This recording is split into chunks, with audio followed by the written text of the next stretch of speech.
চলতি অর্থবছরে রাজস্ব আদায়ের বড় ধরনের ঘাটতির আশঙ্কা জানিয়েছে Centre for Policy Dialogue CPD.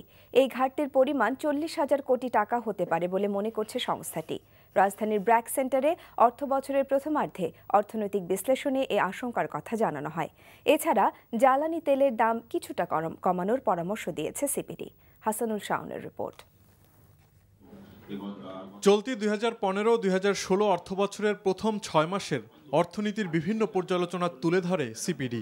গবেষণা সংস্থাটি বলছে, অর্থনীতিতে স্থিতি আছে, তবে চাঞ্চল্য নেই, আর কাঙ্ক্ষিত প্রবৃদ্ধির জন্য বিনিয়োগ চাঙ্গা করা জরুরি।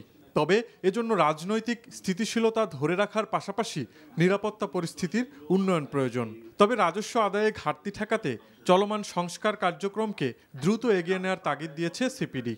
রাজস্ব এবং বৈদেশিক সাহায্যের এই ঘাটতি দুটোকে পরে মেটানো হয় ঋণ নিয়ে, এবং অনেক ক্ষেত্রেই ব্যাংকের থেকে ঋণ নিয়ে। এইটাই একটা প্রচলিত কাঠামো, এইভাবে চলছে আর কি।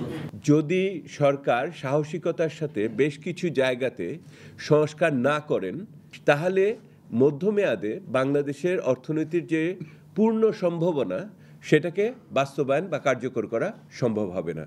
সিপিডি বলছে, ব্যাংকিং খাতে শৃঙ্খলায় নজর দিতে হবে সরকারকে, বিশেষ করে কুঋণ কমিয়ে আনা প্রয়োজন। অন্যদিকে জ্বালানি তেলের দাম কিছুটা সমন্বয় করলে তা অর্থনীতিতে ইতিবাচক ভূমিকা রাখবে বলেও জানায় সংস্থাটি। এই মুহূর্তে যে সুযোগটা আছে, এটাকে কাজে লাগিয়ে যদি আমরা হ্রাস করি, তাহলে মূল যারা স্বার্থ সংশ্লিষ্ট গোষ্ঠী আছেন, কনজিউমার, প্রডিউসার, ইনভেস্টমেন্ট, জিডিপি প্রবৃদ্ধি, সবগুলোর উপরেই এটার একটা ইতিবাচক প্রভাব পড়বে। কেবলমাত্র সরকারের যে বিপিসি যে এখন যে লাভটা করছে, সে লাভটা হয়তো কিছুটা হ্রাস পেতে পারে। এছাড়া বার্ষিক উন্নয়ন কর্মসূচির গুণগত বাস্তবায়নে আরও জোরালো উদ্যোগের তাগিদ দিয়েছে CPD. Hasanul Shaon, NTV news, Dhaka.